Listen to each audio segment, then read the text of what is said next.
Former Colorado Governor Ralph Carr was a politician we just don't see anymore. He was a person who forswore financial contributions from those seeking political favor and who committed to follow his moral compass and do the right thing despite the personal consequence. In his case, the right thing was to refuse to give in to the Jap fever that followed the bombing of Pearl Harbor, and that resulted in American citizens of Japanese descent being discriminated against, stripped of their possessions, and interned.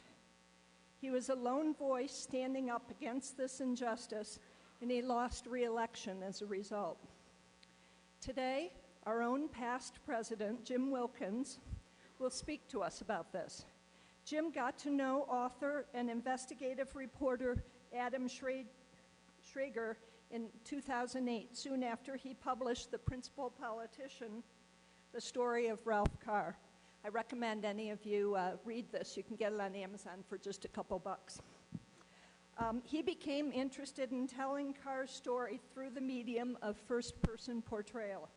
So here to illuminate Ralph Carr and to remind us that this era of fear and bigotry in American history must never, ever be repeated is our own Jim Wilkins. Please welcome Jim.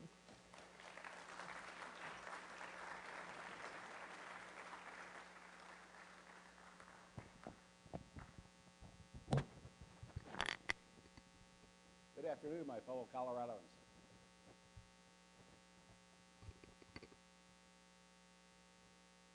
If this lapel mic doesn't work, and if enough of you raise your hands, I'll switch over to a regular mic, but we're going to try the lapel mic. Really, already? No, this is dead. Okay. You're still not hearing me? Okay. Let's switch over to the regular mic.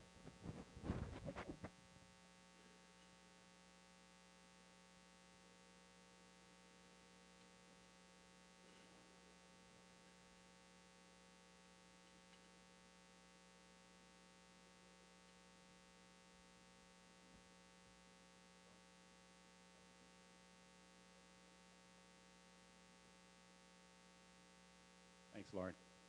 Now can you hear me better?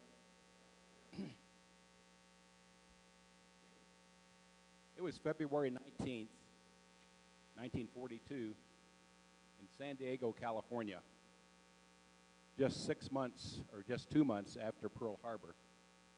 Many Americans were afraid the Japanese were about to invade the west coast of the United States, probably in California.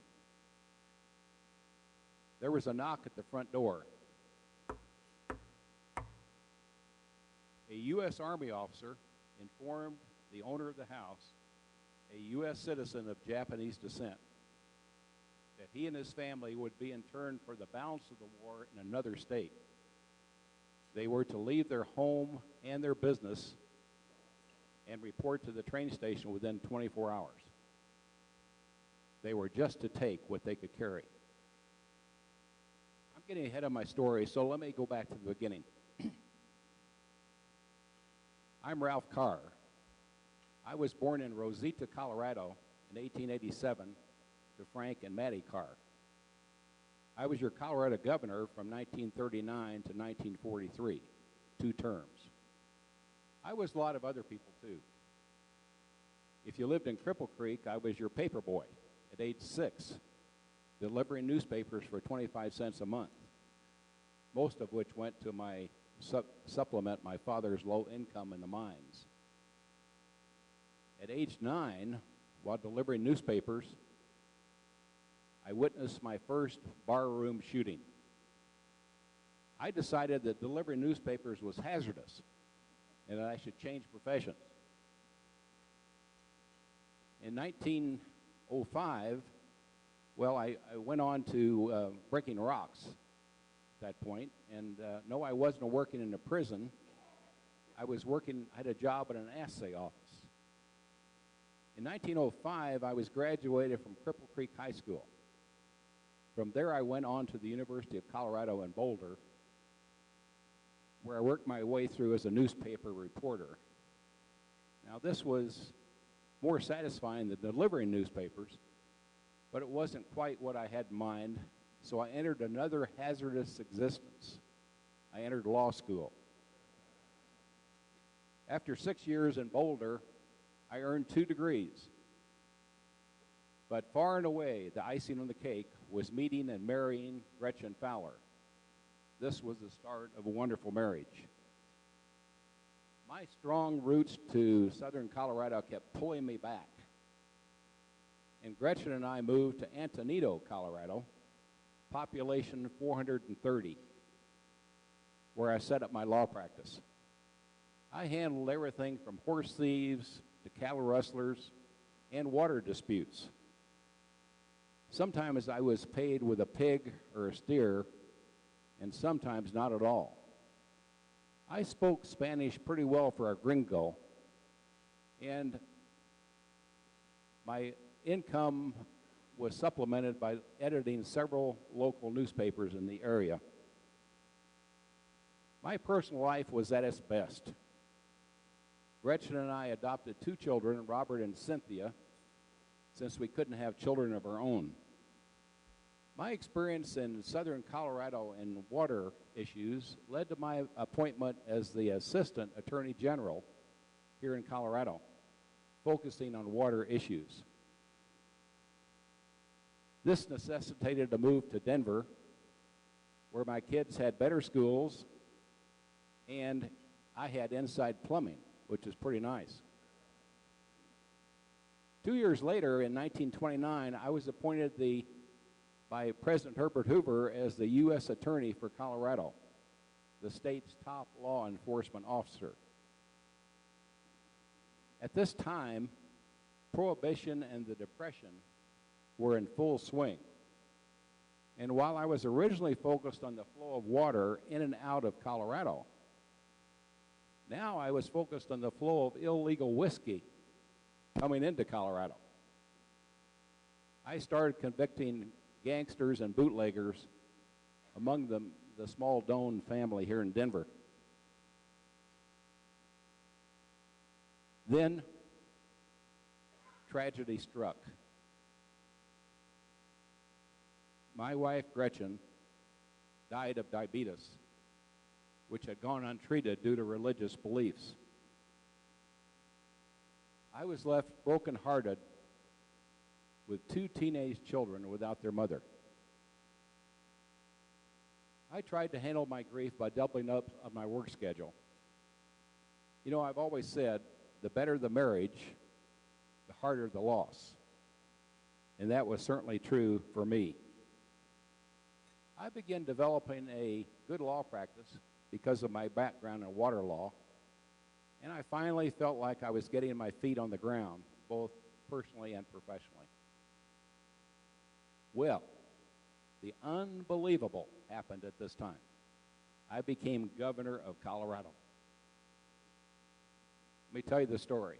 In 1938, Colorado Republicans saw an opportunity to oust Democratic Governor Teller Ammons, who was well known for doling out favors to political friends. Colorado's budget was an absolute mess, with a debt of over $2 million.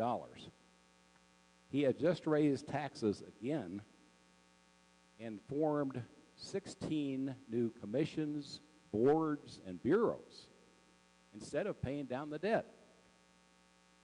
Before I knew it, I was being pushed as a compromise candidate for governor. Now, I wasn't interested in running for governor for 3 reasons. Number 1, I was enjoying building my law practice.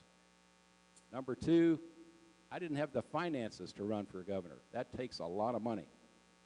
And number 3, I didn't want to raise money. To kill any further talk of me as a compromise candidate, I said, if I'm elected, I'll call the shots as I see them. Well, they agreed. I was quickly drafted, easily won the primary and then the general election. During the campaign, I noticed one of the volunteers working for me. He was a bootlegger that I'd sent up to prison several years before. I was surprised to see him there. And so I asked him, why in the world are you helping me? He said, you were the only public official I wasn't able to buy. And now that I'm an honest businessman, I want another one in office. Well, now that I was elected governor, how was I going to solve Colorado's problems? Well, the first thing I did was tackle the debt. I cut expenses, and I transferred money from the education fund in the state to the general fund. Prior to that, Colorado had been on a cash-only basis with its suppliers. Imagine a state being on a COD basis. Unbelievable. I was on a roll because even though I was a Republican, I had good bipartisan support from the Democrats. I knew that this was no time for partisan politics. And by the way, that's always the way I operated. I had as many young Democrats support me as I did Republicans. Being governor was a challenge. For me, one of the challenges, frankly, was controlling my temper. I have a very short fuse. Not proud of it, but it's a fact. One day, after attending a football game at the University of Denver, my security highway patrolman and I were leaving the parking lot in an unmarked car. It was a large dirt field, and at the far end of the field, 100 yards away, was a single-lane exit.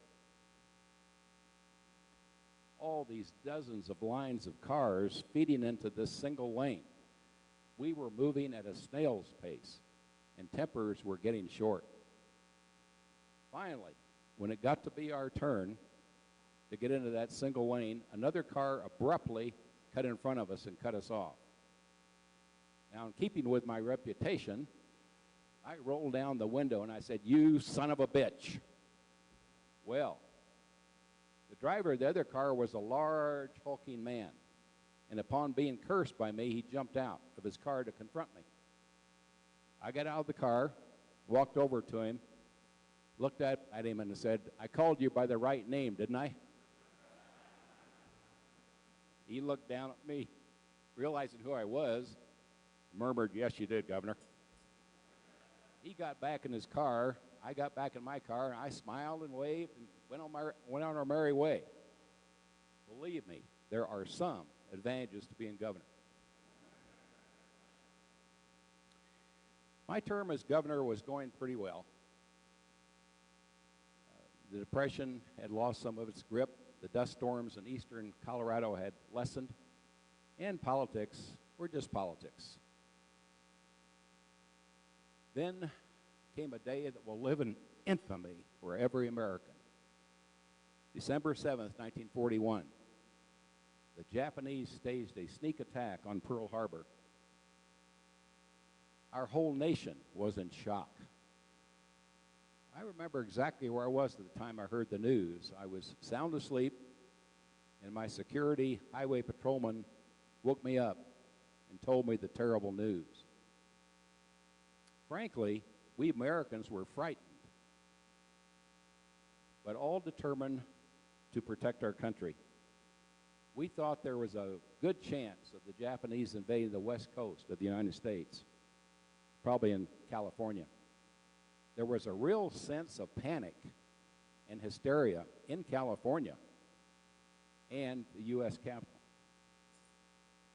At that time, about 120,000 U.S. citizens of Japanese heritage were living on the west coast of the United States. People of Anglo descent assumed that just because they were of Japanese descent, that they would aid any Japanese invader with espionage and sabotage. This caused hysteria, as you can imagine, and people came to conclusions based on emotion rather than reason. On February 19th, 1942, I'll never forget that infamous day either. I was in the governor's office here in Denver,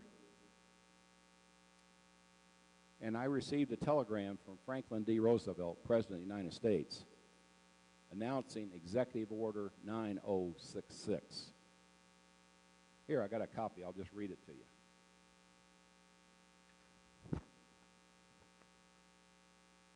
Ralph L. Carr, Governor of Colorado. Executive Order 9066, stop. Whereas the successful prosecution of war requires every possible protection and possible protection against sabotage and against espionage to national defense material, national defense premises and utilities, I hereby authorize and direct the Secretary of War and military commanders from whom he may time to time designate to prescribe military areas in such places from which all persons may be excluded. Stop. Signed, Franklin D. Roosevelt, President. When I got past the formality of that language and all those words, I knew that this was nothing more than a declaration of martial law on the west coast of the United States with one not-so-hidden agenda, and that was to exclude anyone that was Japanese heritage. I blew my stack. I was livid. Now, that's wrong. Many of these Japanese Americans are U.S. citizens. How can we take away their homes and their businesses just because some relative of theirs was born in Japan? This was a terrible mistake on the part of Roosevelt and some of our other national leaders who succumbed to hysteria.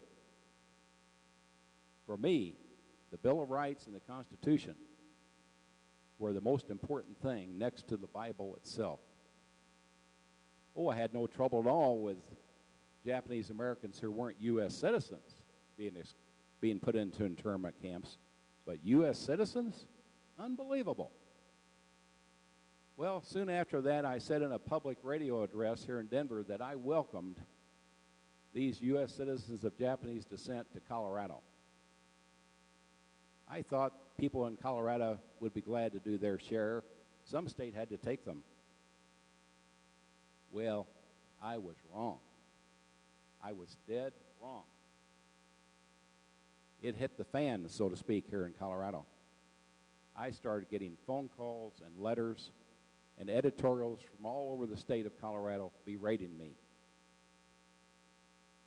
On the front page of the Denver Post, these Japanese Americans were called Yellow Devils. The one letter I received said, "We don't want Denver overrun by the yellow race." Things were starting to get out of hand, folks.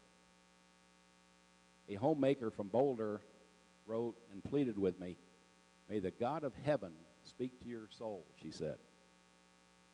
"We don't want Japanese here to see our bodies raped and ravished by the very devil himself." Well, even Earl Warren,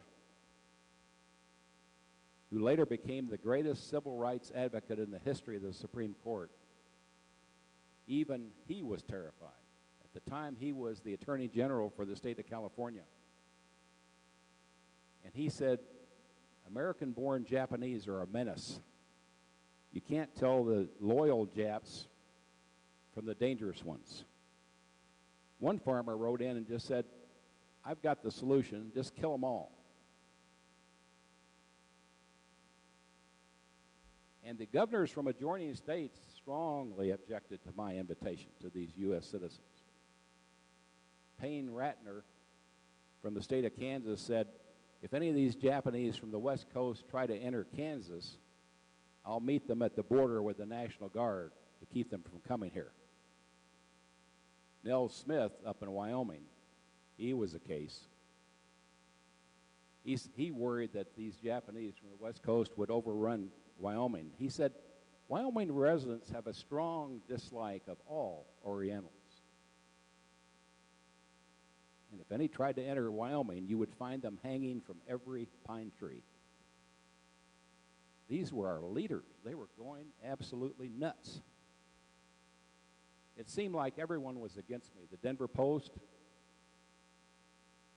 the Chambers of Commerce, the American War Mothers, even the practitioner from my Christian Science church berated me from the pulpit. Oh, I had a few supporters, but they were few and far between.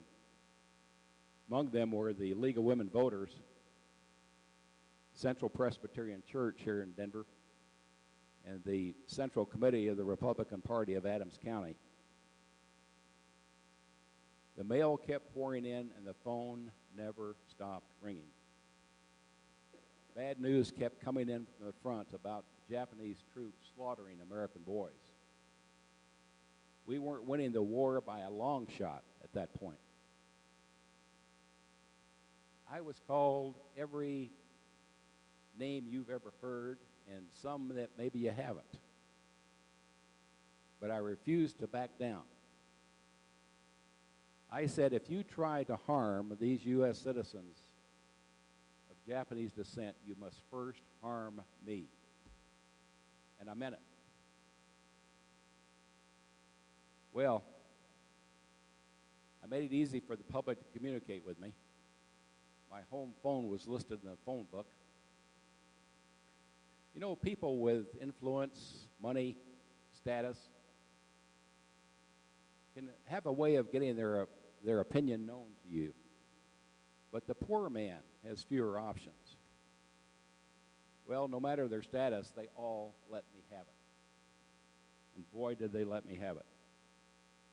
Maybe I'm a stubborn man because I refuse to back down to public opinion. But you know, you have to draw the line somewhere. And for me, this was it. I couldn't have slept with myself if I'd backed down to this anti-Jap feeling.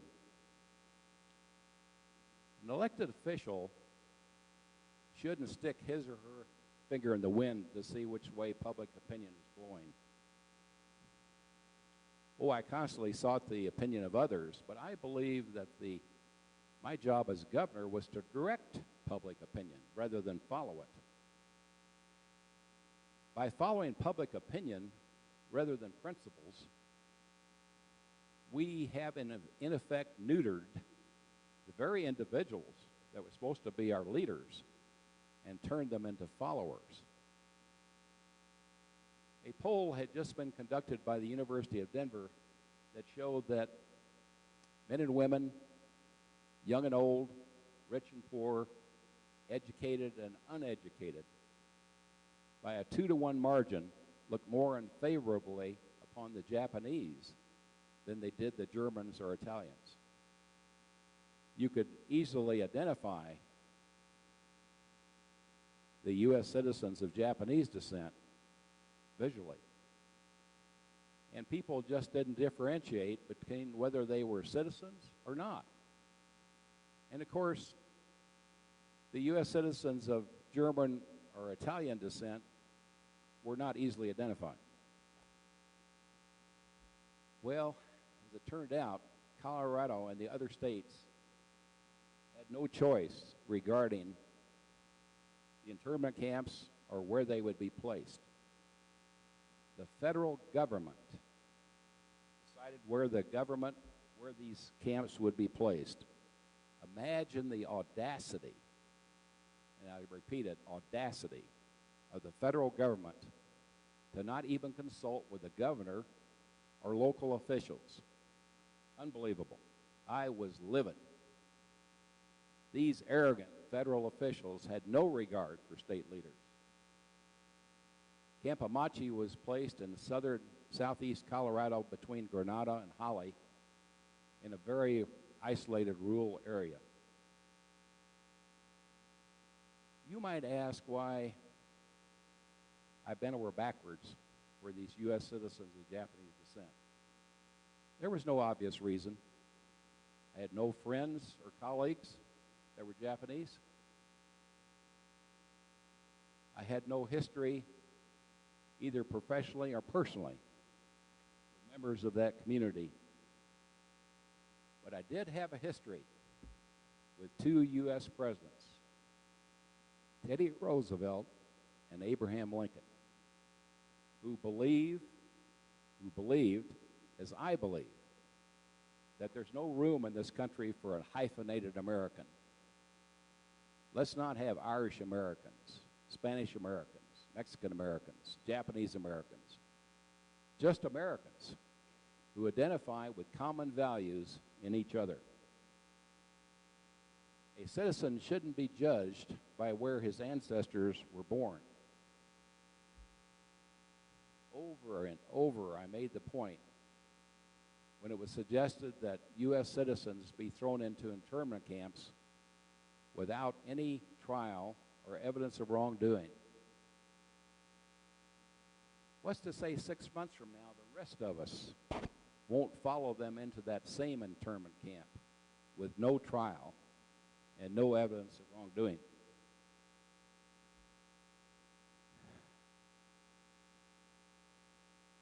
Well, it may have been on the plate. There's been times in my life, and I'm sure in yours, where you fail to stand up for your principles.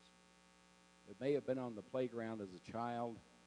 It may have been in the workplace as an adult. But I wouldn't change a thing I did on behalf of these U.S. citizens of Japanese descent. Abraham Lincoln and Teddy Roosevelt stuck their necks out, and I've always tried to follow these two giants. Our modern-day cliches are, will we walk the talk or practice what we preach? Let me tell you something. We, the people, are the boss. And we only get the kind of political leadership, be it good or bad, that we demand and deserve.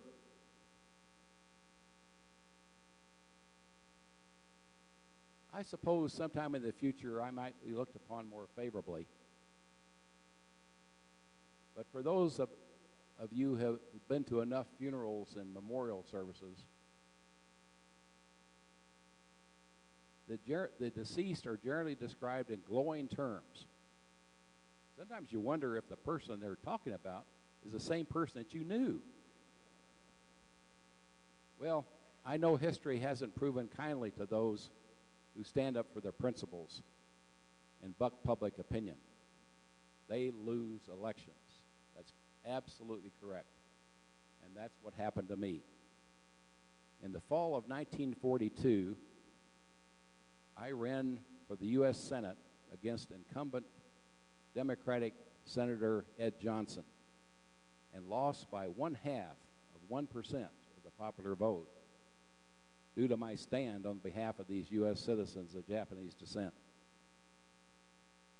Some might say that I was not successful as governor, but I disagree.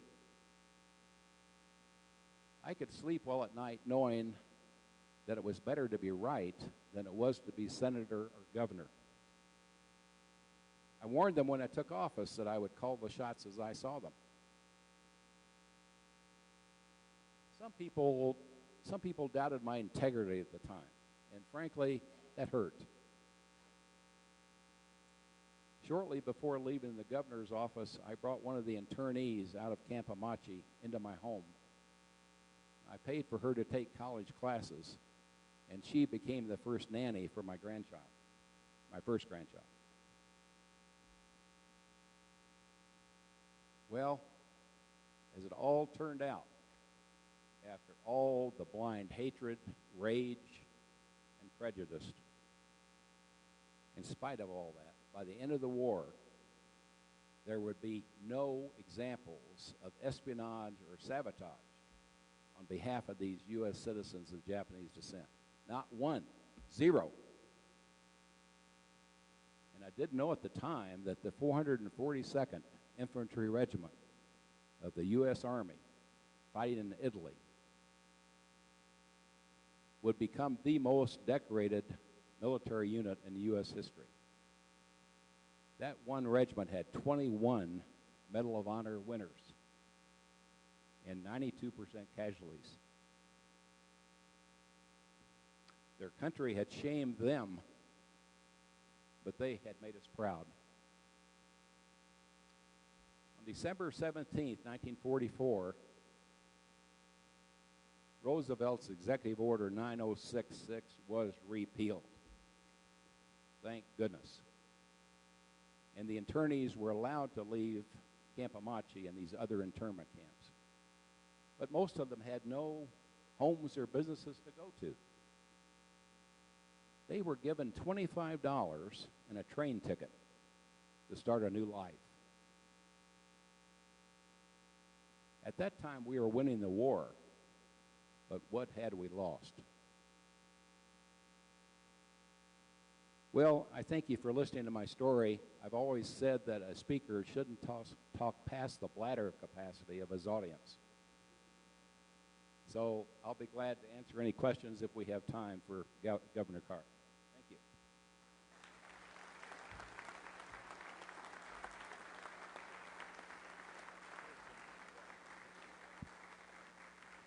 Do we have questions for the governor? Yes, Seth.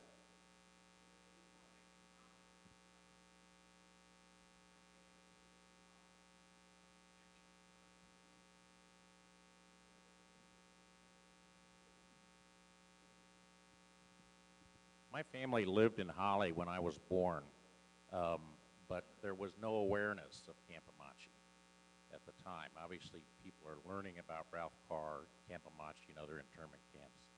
There's a book called Tallgrass that is, it's a fictional account, but it talks about what might have happened at Camp Amache. I'd recommend you read it. Another site where this country did some very horrible things is Sand Creek Massacre. I visited both sites. It's very interesting. Thanks.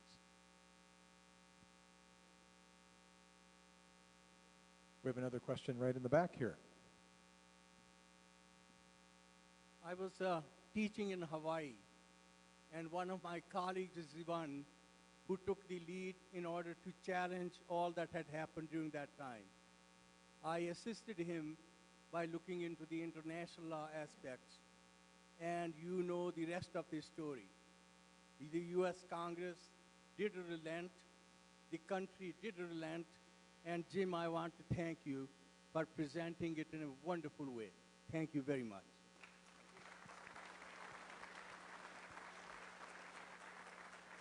Thank you, Ved. Any other questions? Okay, if not, Governor, I wanted to say to you that since you were governor, a lot has happened. And one of the things that people in this room and across the world have been fighting is a disease that probably was prevalent quite a bit during your time. And since that time, we have come to be this close to solving that issue. And so in your name and that of Jim Wilkins, we're going to give a donation that will be matched by the Bill and Melinda Gates Foundation to inoculate 150 children against polio. And I want to thank you again for being here today. One more comment. I forgot to say in my talk that Governor Carr was a member of this club from 1939 to 1945. Well, and we're proud of him. Thank you, Jim. All right. Well, a great program. I really enjoyed that and didn't know that much about Governor Carr, but I'm looking forward to reading the book.